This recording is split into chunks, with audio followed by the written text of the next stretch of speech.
എന്തൊരു ചൂടാ! ആകെ വിയർത്തൊലിച്ച് ഒരു പരുവായി പുറത്തുപോലെ ഇറങ്ങാൻ കഴിയുന്നു. ഈ നീരുറവയിലൊന്ന് കൈകൊണ്ട് കഴുകിയാൽ സുഖമായിരുന്നു. ഓ, എന്ത് തെളിഞ്ഞ വെള്ളമായിരുന്നു ഒരു കാലഘട്ടത്തിൽ. ഇപ്പോൾ ഇതിനകത്തൊന്ന് മുങ്ങിപ്പൊങ്ങിക്കഴിഞ്ഞാൽ മൂക്കിക്കൂടെ കയറുന്ന രോഗങ്ങൾ, വായിക്കൂടെ കയറുന്ന രോഗങ്ങൾ. എന്റെ ദൈവമേ, എന്തൊക്കെ രോഗങ്ങളാ വരാനിരിക്കുന്നത്! ആ, അല്ല, ഇതാരാ? നമ്മുടെ വൃദ്ധനാണോ? എന്തുണ്ട് വിശേഷം? കുറെ നാളായ മുഖത്തൊരു വിഷാദഭാവമാണല്ലോ. ഇത് നമ്മുടെ കൃഷിക്കാരനല്ലേ? അപ്പൊ എന്തൊക്കെ ഉണ്ട് പിന്നെ വിശേഷങ്ങള്? ഞാനേ ഓരോന്നിങ്ങനെ ആലോചിച്ച് നിൽക്കുകയായിരുന്നു കേട്ടോ. മഴയൊന്നുമില്ല, എന്തൊരു ചൂടാ! മഴയുടെ ഒരു ലക്ഷണവും ഇല്ല. ചെടികളൊക്കെ ഉണങ്ങി വരണ്ട് നിൽക്കുകയല്ലേ. ബാബ, ഞാൻ കുറച്ച് കൃഷിയൊക്കെ ചെയ്തു, കുറച്ച് വാഴയൊക്കെ വെച്ചു. അല്പം ഒന്ന് വളർന്നു വന്നതോടുകൂടി വെയിലേക്ക് അതെല്ലാം കരിഞ്ഞു. മഴ പെയ്യാതെ എങ്ങനെ കൃഷി ചെയ്യാനാ? പണ്ടൊക്കെ നമ്മുടെ പൂർവികർ മേലോട്ട് നോക്കി ആകാശത്ത് നോക്കി പറയുമായിരുന്നു, കൃത്യമായിട്ട് മഴയപ്പെടാ, വെയിലപ്പെടാ, മഞ്ഞപ്പെടാ എന്നൊക്കെ. ഇപ്പോൾ എപ്പോ മഴ പെയ്യുമെന്ന് പോലും നമുക്കറിയില്ല. നമ്മുടെ നാട്ടിൽ മഴ പെയ്തു കഴിഞ്ഞാൽ അതൊന്നുകിൽ പേമാരിയായി അല്ലെങ്കിൽ പ്രളയമായി, നമുക്ക് കൃഷിനാശമായി, ആകെ നാശമാകുന്ന ഒരു അവസ്ഥയാണ്. മേഘങ്ങളെ തടഞ്ഞു നിർത്തി മഴ പെയ്യിക്കാനായിട്ട് മരങ്ങളില്ല. ഉണ്ടായിരുന്ന മരങ്ങളൊക്കെ അവന്മാരെല്ലാം വെട്ടി നശിപ്പിച്ചു. എന്നാൽ അവരൊരു തൈ നട്ടോ അതില്ല. ഒരു മരം വെട്ടുമ്പം 2 തൈയെങ്കിലും നടണം കേട്ടോ മക്കളെ. അതുമാത്രമോ, ഈ മഴ പെയ്താൽ വെള്ളം നിൽക്കുന്നുണ്ടോ? വെള്ളം ഒഴുകി പോകുകയല്ലേ. അതിന് മണ്ണ് വേണം വെള്ളം നിൽക്കാനായിട്ട്. ഒന്നല്ല ഇടിച്ചു നിരത്തിയില്ലേ അവര്. പ്രകൃതി ക്ഷോഭം പിന്നെ എങ്ങനെ വരാതെ നിൽക്കും? മനുഷ്യൻ വരുത്തി വെച്ച വിന, മനുഷ്യന്റെ ഓരോ പ്രവൃത്തി ദോഷം, സ്വധർമ്മം മറന്ന്. വാഴ ഇവിടെ നിൽക്കുണ്ടായിരുന്നോ? ഞാൻ കണ്ടില്ല. ആകെ ഒന്ന് കരിഞ്ഞു പോയല്ലോ. എന്തു പറ്റി? എന്റെ അമ്മാവ, എല്ലാത്ത ഒരു കഷ്ടമാണ്. ഇപ്പൊ കുറെ നാളായിട്ട് കഷ്ടത്തിലാണ്. ജീവിതം ഭയങ്കര കഷ്ടമാണ്. അതായത് വെള്ളമില്ല, വെള്ളം എന്ന് പറഞ്ഞാൽ തീരെ ഇല്ല. അതുപോലെ തന്നെ എന്താ വളമാണെങ്കിലോ മാരക വിഷമാണ് എനിക്ക് തരുന്നത്. ഈ മാരക വിഷം മുഴുവനും എന്റെ ചോട്ടിലേക്ക് ഇട്ടിട്ട് ആ പഴങ്ങൾ കഴിക്കുന്ന ആ മനുഷ്യരുടെ അവസ്ഥ എത്ര ഭയാനകമാണെന്നറിയാമോ? ഈ പഴങ്ങൾ കഴിക്കുന്ന ആളുകൾക്ക് അവർക്കുണ്ടാകുന്ന അസുഖങ്ങളും പ്രശ്നങ്ങളും ഒക്കെ എന്തുമാത്രമാണ്. അത് കൂടാതെ തന്നെ ശരിക്കും പറഞ്ഞാൽ ഈ മനുഷ്യർക്ക് കൃഷി ചെയ്യാൻ അറിയാൻ പാടില്ലായിട്ടാണോ ഇങ്ങനെയൊക്കെ നമ്മൾക്ക് വളങ്ങൾ തരുന്നത്. എന്തായാലും നല്ലൊരു കൃഷി സമ്പ്രദായം ശരിക്കും ഈ ആളുകളെ പഠിപ്പിച്ചു കൊടുക്കാനും പറഞ്ഞു കൊടുക്കാനും ഒക്കെ ആരെങ്കിലും ഉണ്ടായിരുന്നെങ്കിൽ നല്ലതായിരുന്നു എന്ന് എനിക്ക് തോന്നാറുണ്ട്. ആ അല്ലേ, ആരും നമ്മുടെ കളിച്ചിരുത്തിയോ? എത്ര നാളായി കണ്ടിട്ട്. എന്നും എന്റെ അടുത്ത് കളിക്കാൻ വരുന്ന എന്നും എന്റെ അടുത്ത് വന്ന് എന്നോട് വർത്താനം പറയും, കുശലം പറയും, വാഴപ്പഴം മേടിച്ച് തിന്നു എന്നും വന്നുകൊണ്ടിരുന്ന ആളുകൾ ഇപ്പൊ വരണില്ല. അപ്പൊ വാഴപ്പഴം വേണ്ട, ഇപ്പൊ ആൾക്ക് എപ്പോഴും ഫാസ്റ്റ് ഫുഡ് വരും. ഫാസ്റ്റ് ഫുഡ് കഴിച്ചോണ്ടാണ് കുരങ്ങച്ചന്റെ ഇപ്പോഴത്തെ സ്റ്റൈല്. ഈ കുരങ്ങച്ചന്മാരെല്ലാം ഇപ്പൊ സമ്മേളിക്കുന്നത് ഐസ്ക്രീം പാർലറല്ല. അവരെ സംബന്ധിച്ച് പഴങ്ങളൊന്നും അവർക്ക് വേണ്ട. അവർക്ക് ഇപ്പൊ വേണ്ടത് ബർഗറും ചിക്കൻ ഗുലാബും അതും ഇതുമൊക്കെ പുതിയ പുതിയ ഡിഷസ് ആണ് അവരുടെ പ്രിയപ്പെട്ട സാധനം. അത് പിന്നെ ടൂറിസ്റ്റുകളൊക്കെ ഐസ്ക്രീമും കഴിച്ചിട്ട് പകുതിയിട്ട് വരുമ്പം അത് ഞാൻ കഴിക്കും. പിന്നീട് ചില സമയത്തൊക്കെ പിള്ളേര് ഐസ്ക്രീം കഴിക്കുമ്പോൾ ഞാനത് തട്ടിപ്പറിച്ച് മരത്തേക്ക് എറിയുന്നത് കഴിക്കാറുമുണ്ട്. അപ്പൊ നിങ്ങളിപ്പോ മരത്തെ കയറുന്നത് മരത്തിന്റെ മുകളിൽ സൗകര്യമായിട്ടിരുന്ന ഐസ്ക്രീമും വറുത്തതും പൊരിച്ചതും ഈ മാംഗോ ജ്യൂസും ഒക്കെ കഴിക്കാനല്ലേ? നിങ്ങളുടെ ജോലി മറന്നു, സ്വധർമ്മം മറന്നു. മരത്തെ കയറി നടക്കാതെ കഴിച്ചു കൂട്ടാമല്ലോ. മടിയന്മാരായിട്ടിരിക്കുക. നിങ്ങളുടെ പൂർവികർ ഓരോ മരത്തെ കൂടെ ചാടി ചാടി നടന്നവരാണ്. പക്ഷെ നിങ്ങളിപ്പം വാശിമുട്ടും കഴിച്ച് ഏതെങ്കിലും മരത്തിന്റെ ചോട്ടി കിടന്നുറങ്ങും. കാലം പോയോ നോക്കി. അല്ല, ഇതാരാ? കാക്കച്ചിയോ? കുറെ കാലമായല്ലോ കണ്ടിട്ട്. എന്താ പറയാനാ, ഞാൻ ഭയങ്കര തിരക്കിലാക്കി. ഇന്നാണെങ്കിലേ ഞങ്ങളുടെ കുടുംബശ്രീക്കാരൻ നടത്തുന്ന ഒരു ബ്യൂട്ടി പാർലർ ഉണ്ട്. അവിടെ ഒന്ന് പോയിട്ട് വരിക, ചെറിയൊരു ടച്ചപ്പിന്. എങ്ങനെയുണ്ട്? ഞാൻ സുന്ദരിയായിട്ടുണ്ടോ? എന്നാ പറയാനാ, ഒന്നും പറയണ്ട. ഞാൻ ആകെ കോലം കെട്ട് പോയില്ല എന്റെ വാഴ. എന്റെ കോലം കണ്ടിട്ട് നിനക്ക് സങ്കടം വരുന്നുണ്ടോ? പിന്നെ എനിക്കും സങ്കടം വരും.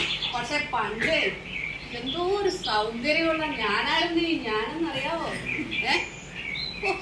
എന്റെ ചിറകുകൾ, ആ തൂവലുകളുടെ ഒരു മിനുമിനുപ്പ് വളാന്ന് മിന്നുമല്ലായിരുന്നു. എടാ കുറഞ്ഞ നീ ഓർക്കുന്നില്ലേ?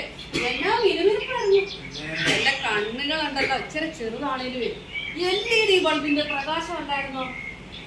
ചുണ്ടുകള് നീണ്ടു കൂർത്ത് എത്ര മനോഹരമായിരുന്നു. എല്ലാം പോയി. പറഞ്ഞിട്ടൊരു കാര്യമില്ല. ഈ കാലാവസ്ഥ ഞങ്ങളുടെ സ്കിൻ ടോൺ എല്ലാം കളഞ്ഞു. ഞാനുണ്ടല്ലോ എല്ലാ വർഷവും ബ്യൂട്ടി കോൺടെസ്റ്റിലൊക്കെ പങ്കെടുക്കുന്ന ആളായിരുന്നു. പക്ഷെ ഇനിയിപ്പോ അതൊന്നും നടക്കത്തില്ല. എല്ലാം പോയി. അതെ അമ്മാവ, ഇന്നലെ ഈ കാക്ക എന്റെ അടുത്ത് വന്നു. ഒത്തിരി കാലം കൂടിയാ വരുന്നതേ. അങ്ങനെ ഒത്തിരി കാലം കൂടി മറ്റേ എന്നോട് വലിയ കൂട്ടായിരുന്നു. ഇപ്പൊ കുറെ ആയിട്ട് പുള്ളി വരണില്ല. ഇന്നലെ ഓടി വന്ന് ഞാനും സന്തോഷിച്ച് കുറച്ചു നേരം കളിച്ച് ചിരിച്ചിരിക്കാമല്ലോ എന്ന് വന്ന് എന്റെ തോളൊക്കെ ഇരിക്കെ ദാ എന്റെ കൈ അങ്ങോട്ട് ഒടിഞ്ഞു പോയി. കൈ ഒടിക്കതും ആള് പേടിച്ച് പറഞ്ഞു ഓടി. പറ്റിയാലും ഇല്ല, എനിക്കൊന്നും പറ്റിയില്ല. അതെന്നാന്നറിഞ്ഞോ? ഇന്നലെ ഞാനേ അങ്ങ് ദൂരെ പാടത്ത് പോയിട്ടേ വരികയായിരുന്നു. ആകെപ്പാടെ മടുത്തു. എന്റെ അമ്മോ, എന്റെ ചിറകുകളെല്ലാം കുഴഞ്ഞ്. ഈ വാഴ നിൽക്കുന്ന കണ്ടപ്പോ ഞാൻ ഓർത്ത് കൊള്ളാന്ന്. ഭയങ്കര കരുത്തുറ്റത് വാഴ പോലെ എനിക്ക് തോന്നിയത്. ഞാൻ ഈ കയ്യുമേ വന്ന് പയ്യൊന്ന് ഇരുന്നു ഒരു ഷോർട്ട് ബ്രേക്കിന് വേണ്ടി. എന്റെ അമ്മോ, വാഴക്ക ഇതാ ഒടിഞ്ഞു. കഷ്ടിച്ചെന്റെ തകർത്തം കൊണ്ടാണ് ഞാൻ രക്ഷപ്പെട്ടത്. എന്റെ പൊന്നെ, ഈ തടി കൊണ്ടൊന്നും ഒരു കാര്യവും ഇല്ല. നിങ്ങൾ എന്തിനു കൊള്ളാം? അങ്ങനെ അങ്ങോട്ട് കളിയാക്കണ്ട കേട്ടോ. അതെ, എനിക്കൊരു രാജകാലം ഉണ്ടായിരുന്നു. ഞാനൊരു രാജാവായിട്ടിരുന്ന ഒരു കാലം. ആ ഒരു കാലം എന്ന് പറഞ്ഞാലേ ശരിക്കും ഊണുമേശയിൽ ആരായിരുന്നു രാജാവ്? ഞാനല്ലായിരുന്നോ? ഒരു കല്യാണ നിശ്ചയമൊക്കെ കഴിഞ്ഞാലോ ആളുകള് ആദ്യം വരും എന്റെ പച്ചപ്പരപതാനിയുള്ള എന്റെ കൊട്ടാരത്തിലേക്ക്. അവിടെ വന്ന് എന്നെ കണ്ടു ബോധിച്ച് അവർക്ക് തൃപ്തിയായി അവർ പോകും. അവരെ പോകുന്ന കാണുമ്പോൾ തന്നെ എനിക്ക് മനസ്സിലറിയും. അങ്ങനെ ശരിക്കും ഊണുമേശയിൽ ആരായിരുന്നു പ്രധാനി? ഞാൻ അവിടെ കയറി ഇരിക്കാതെ വേറൊരാൾ അതിനകത്തേക്ക് വരില്ല. അങ്ങനെ ഒരു പ്രതാപകാലം എനിക്കുണ്ടായിരുന്നു. അതുപോലെ തന്നെ എന്റെ ഇടയിൽ പൊതി കെട്ടി ചോറുണ്ടെന്ന് എന്തുമാത്രം പേരുണ്ട്. അവരോടൊന്ന് ചോദിച്ചു നോക്കും. അവരുടെ വായിലെ ആ പൊതിച്ചോറിന്റെ ആ രുചി, ആ മണം ഇപ്പോഴും അവരുടെ നാവിൻ തുമ്പിയിൽ പോയിട്ടില്ല. അതൊക്കെ ഒന്ന് ഓർത്ത് നോക്കാം. അങ്ങനെ ഒരു പ്രതാപകാലം എനിക്കുണ്ടായിരുന്നു. ഇപ്പൊ സത്യം പറയാമല്ലോ, ഇപ്പൊ എനിക്ക് ഗതികേട് കാലമാണ്. എവിടെ നോക്കിയാലും പ്ലാസ്റ്റിക് തന്നെ. പ്ലാസ്റ്റിക് മയമാണ്. എങ്ങ് നോക്കിയാലും ഇതാ അവിടെ കിടക്കുന്നു, അവിടെ കിടക്കുന്നു, എവിടെ കിടക്കുന്നു, പ്ലാസ്റ്റിക്കേ ഉള്ളൂ. എന്റെ ആ ഒരു പ്രതാപം അങ്ങനെ നശിച്ചു. വാഴയ്ക്ക് നല്ല ഭക്ഷണം കിട്ടിയാലേ കരുത്തുണ്ടാവുകയുള്ളൂ. എനിക്കൊന്നേ പറയാനുള്ളൂ, നിങ്ങൾ ഈ മനുഷ്യന്മാരെ കണ്ടു പഠിക്കരുത്. അവരെ ചിന്തിക്കുന്നില്ല, പ്രയത്നിക്കുന്നില്ല, സ്വധർമ്മം എന്തെന്ന് അറിയുന്നുമില്ല. എന്താണ് അമ്മാവ ഈ സ്വധർമ്മം ഉദ്ദേശിക്കുന്ന അമ്മാവൻ? ശരിയായ അന്നം കഴിക്കണം, ശരിയായ ഭക്ഷണം. അതാണ് അവനവന് ഓരോ ധർമ്മമുണ്ട്. പക്ഷിക്കും മൃഗത്തിനും മനുഷ്യനും സകല ചരാചരങ്ങൾക്കും അവനവന്റെ ധർമ്മമുണ്ട്. ആ ധർമ്മം അനുഷ്ഠിച്ച് ജീവിക്കണം. അതാണ് സ്വധർമ്മം. ഇപ്പോ ധർമ്മവുമില്ല കർമ്മവുമില്ല ഇരിക്കുകയാണ്. ഞാനെന്താ അമ്മാവ ചെയ്യേണ്ടത്? നിങ്ങളുടെ പൂർവികര് ചെയ്തത് തന്നെ നിങ്ങൾ ചെയ്യുക. മരത്തിൽ കയറി പഴങ്ങളൊക്കെ പറിച്ച് അങ്ങനെ തിന്ന് നടക്കണം. ഓരോ മരത്തേലും ചാടി ചാടി നടന്ന് പഴവർഗ്ഗങ്ങൾ തിന്ന് അങ്ങനെ കഴിഞ്ഞ കാലം മറന്നു. നിങ്ങൾ പോകുന്ന വഴിയിലൊക്കെ സസ്യങ്ങളുണ്ടാകും, പുതിയ പുതിയ സസ്യങ്ങളൊക്കെ ഉണ്ടാകും. അപ്പൊ അത് നിങ്ങളുടെ കർമ്മം, സ്വധർമ്മം. കാക്ക എന്താ വേറെ വല്ലതും പറയാനുണ്ടോ കാക്കയുടെ കാര്യം? ഈയുടെ ഭക്ഷണമെല്ലാം അപ്പടി പോക്ക. എന്റെ അമ്മാവ ഭക്ഷണത്തിന്റെ കാര്യം ഒന്നും പറയാതിരിക്കുന്നവേ. പണ്ടൊക്കെ ഉണ്ടല്ലോ, ഞങ്ങൾ ഏതെങ്കിലും വീട്ടുമുറ്റത്ത് ചെല്ലുവാണെങ്കിൽ രാവിലെ തന്നെ ചേച്ചിമാര് നല്ല കുത്തരി ചോറിന്റെ പഴങ്കഞ്ഞിയും നല്ല മരച്ചീനിയും പുഴുങ്ങിയതും ഒക്കെ കൂടെ ഇന്നോന്ന് പറഞ്ഞ് നമുക്ക് ഇട്ട് തരുമായിരുന്നു. ഇപ്പോഴേ ഒന്നും കിട്ടാനില്ല. അതിനെങ്ങനെ രാവിലെ വല്ലവരും ഉണർന്നിട്ട് വേണ്ടേ? ഒരു വീട്ടിലും ആൾക്കാർ ഉണരത്തില്ല. ഉണർന്നാൽ തന്നെയോ ഉച്ചയാവും. ഉച്ചയാകുമ്പോ എന്താ ഇവര് ചെയ്യുന്നത്? ഇങ്ങനെ ഫോണിൽ കുത്തി ഭക്ഷണം ഓർഡർ ചെയ്യുക. ഇതൊക്കെ ഞങ്ങൾ എങ്ങനെയാ മനസ്സിലാക്കിയെന്നല്ല ഓർക്കുന്നത്. ആ കാക്കയ്ക്ക് 100 ബുദ്ധിയാ. ഞങ്ങൾ നോക്കുമ്പം ഈ സ്കൂട്ടറിൽ ഈ ചെറുപ്പക്കാർ പോകുന്ന കാണുമ്പോ ഞങ്ങൾ എന്നാ ചെയ്യുന്നു? ഇങ്ങനെ പറന്ന് ഞങ്ങൾ അവിടെ ഒപ്പം ചെയ്യും. എന്തിനാന്ന് ചോദിക്കുക. ഞങ്ങള് അവിടെ പോയി ഇരിക്കുമ്പോഴേ ഈ ഭക്ഷണം കിട്ടുമെന്നോട്ടാ ഇരിക്കുന്നത്. പക്ഷെ ഒന്നും കിട്ടത്തില്ല. എല്ലാം പഠിച്ച് നക്കി തിന്നുമല്ലേ. അഥവാ കിട്ടിയാൽ തന്നെ ഇതൊന്നും വായി വെക്കാനും കൊള്ളത്തില്ല.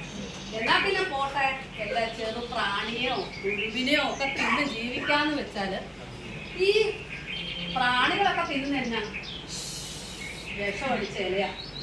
അത് തിന്നാൻ പറ്റുമോ? എന്ത് വേണ്ടി? ഭക്ഷണം വേണ്ടാന്ന് വെച്ചു. പിന്നെ ഞങ്ങളുണ്ടല്ലോ കുളിയും വേണ്ടാന്ന് വെച്ചു. നിങ്ങൾ മനുഷ്യർ കുളിക്കുന്ന വെള്ളത്തിൽ വെക്കാൻ കുളിക്കാൻ കൊള്ളുവോ? കാക്കക്കുളി എന്ന് പറയുന്ന പ്രസിദ്ധമായിരുന്നേ. ഇപ്പൊ അതില്ല. ഞങ്ങൾ അങ്ങോട്ട് നിർത്തി. ഒരു കാര്യം ഓർക്കണം അമ്മാവ, ഞാൻ ഈ കുളിയുടെ കാര്യം ഒന്ന് പറഞ്ഞോട്ടെ.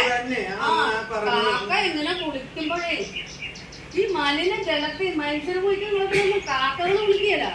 ഞങ്ങൾ എന്ത് ചെയ്യും? ഞങ്ങൾ ഒരു തീരുമാനം എടുത്തിട്ടുണ്ട്. എന്താ? ഞങ്ങളുടെ യൂണിയന്റെ തീരുമാനം ഇനി കുളി അങ്ങോട്ട് വേണ്ടാന്ന് വെച്ചു. ഇനി ഞങ്ങൾ മഴ പെയ്താൽ മാത്രമേ കുളിക്കുള്ളൂ.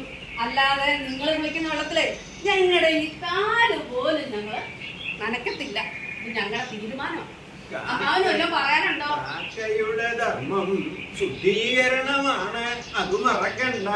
കാക്ക പോകുന്ന വഴിയൊക്കെ പറന്നു പോകുന്ന വഴിയിലൊക്കെ ശുദ്ധീകരണം നടത്തും. അതാണ് നിങ്ങളുടെ സ്വധർമ്മം.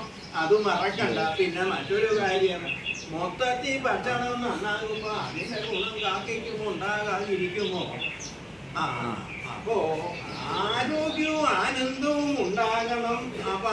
അപ്പോ നമ്മള് ശരിയായ അന്നം കഴിക്കുമ്പോ ആരോഗ്യവും ആനന്ദവും ഉണ്ടാകും.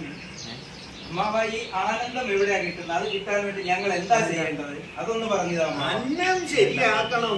അതാണ് ആനന്ദം. വിധിച്ച അന്നം കഴിക്കണം. പ്രകൃതി വിധിച്ചത് പഞ്ചഭൂതങ്ങൾ 5 ചേർന്ന അന്നം. ആകാശം, ശബ്ദം, അഗ്നി, സൂര്യൻ, വായു, ഹൈഡ്രജൻ, ജലം, വിധിച്ച ജലം, മണ്ണ്, ഭൂമി, ഈ പഞ്ചഭൂതങ്ങൾ 5 ചേർന്ന് അന്നം ഉണ്ടാക്കണം, കഴിക്കണം. അതാണ് നിങ്ങളുടെ ധർമ്മം. അപ്പൊ ആനന്ദവും ആരോഗ്യവും ഉണ്ടാകും. എന്താ സംശയമൊന്നുമില്ലല്ലോ.